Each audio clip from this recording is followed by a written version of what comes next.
The one guy who I think is signed to a bad deal, I said it at the time, and I'm pretty convinced I will end up being right. I don't like the Owen Tippett deal. I think he's too streaky of a player. If Minnesota, for whatever reason, were interested in Tippett, let's say, and they believed in the 30-35 goal upside of an Owen Tippett and that he is locked into this contract, is there any scenario where the Flyers go, all right, Tippett, like we'll go a hockey trade, Tippett for Rossi. You give Rossi that 7x7 deal, and you're getting a center. Let me ask you a question. Could that be in play? So that was the next point of this whole thing, right? Okay. And I'm glad that you just said it. Up the middle. What was that, Bundy? Sorry. You need some size up the middle. I know he's not. There's just the Flyers have enough smallish type of players. They need a big guy up the middle. What makes you think that Marco Rossi would be worth 7x7?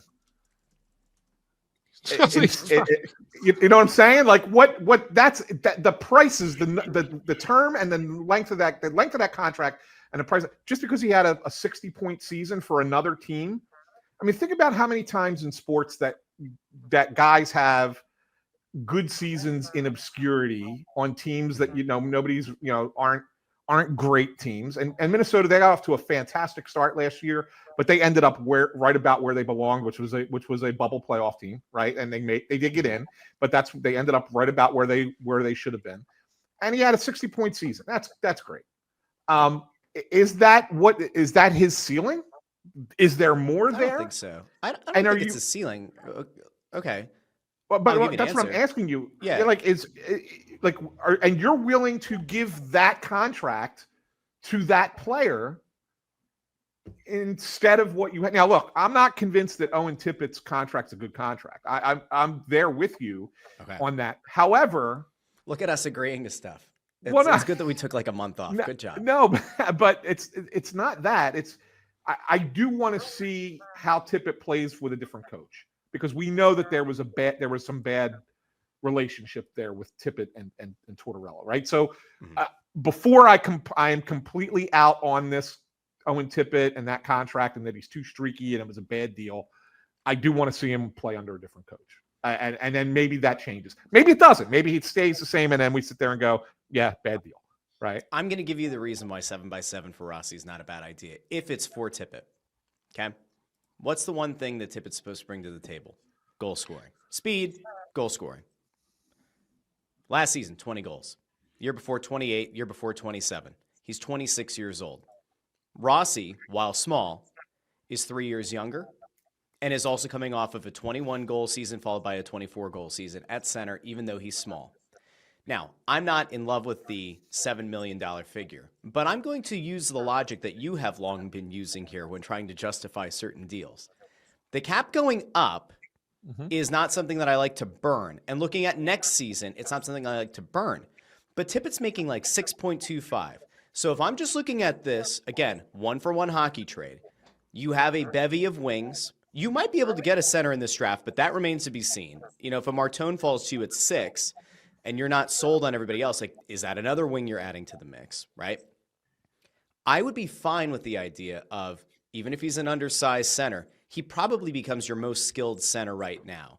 It also takes a little bit of the pressure off of needing Jet Lashenko to make the team out of camp. Or if you draft one of these centers, it gives a little bit more leeway to allow that guy to develop for another year, maybe 2, without wasting a Matvei Michkov year. Like, I'm very committed to this belief.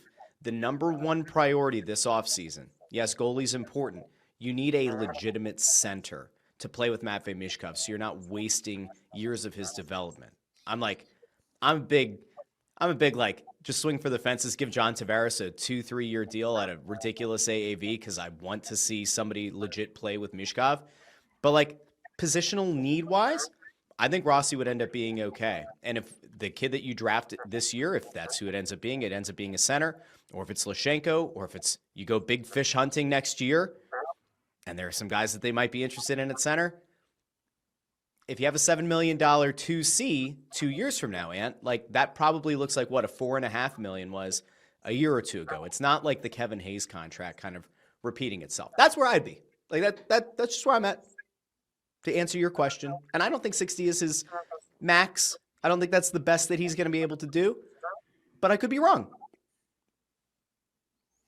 Is that fair? You have to believe, if you think if you want him to be your number 2 center for 7 years, you better believe that this guy's a point per game player for his career.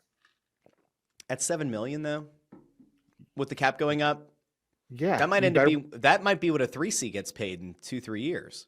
Fine, but that's my point is that you don't want that type of player on your third line. Sure. You want your third line to be a two-way guy.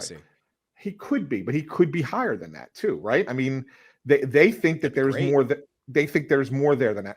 Right now, you're probably going to look at next year Noah Cates would be your third line center, right? Correct. And they like the way that line plays together with Foerster and with Brink, and like if that's a solid third line in the NHL, and that's what you're kind of looking at, right? Yeah. You want to play it. You want to have a more defensive minded, group there that can score, but at the same time play both ways. I don't see Rossi as a fit here. I just don't. I think everybody falls in love with a name because it's rumored to be available, and everybody goes apeshit about it, right? On teams. Well, in fairness, so the fan base hasn't exactly been treated to the most skilled team. I get so anytime, I get it. So a name gets out there, and all of a sudden it's like, oh my God, that's it. Like, go get that guy.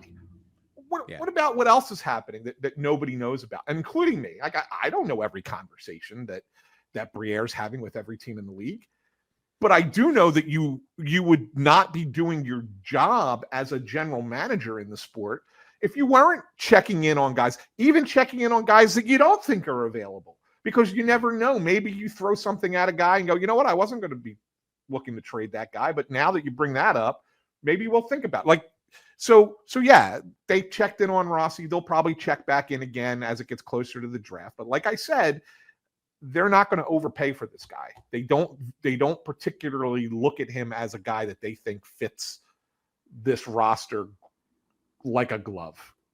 I Let think me ask you this. If, in theory, right, if it were a 1-for-1 hockey trade, $7 million is the cap hit, 7 years, whatever. It's a similar enough deal to Tippett. We don't have to get like into the last year or two of the deal. If the Flyers, as currently constructed, were to make that deal, would they be a better team with Rossi at center and what that allows them to do kind of around the wings? Does that help them? Would they be a better team with him than they would as currently constructed with Tippett on the wing and one fewer center? I think it does, but if you're saying that in a vacuum, like without looking at anything else, without considering any other players, without considering what you have in your team currently, coming up through your system, whatever, or bringing anybody else new in, if it's just that's the only swap you're making, and there's nothing else, like one for one. Yeah, but there's nothing else. But what I'm saying is it's you're looking at it without considering the whole. You're not seeing the whole forest for the trees, right? You're looking at one very specific. Let's trade this guy for this guy, and not consider absolutely anything else. In that case, sure. Okay. Sure. Is Marco Rossi a little bit better than Owen Tippett? How much is that moving the needle? If you do nothing else, does that suddenly make the Flyers a playoff team? It doesn't. But my point is that you want better than Marco Rossi at center. Sure. And the Flyers know that, and they want that. They want better than Marco Rossi at center. So Connor McDavid's going to be a Flyer next year. Got it. Right? It's like when you went out and got Kevin Hayes, who was the best free agent at the time on the market, right? Well, just because he's the best free agent on the market that particular year doesn't mean that he's the best free agent that you could have acquired if you were patient and waited another year to see what was available.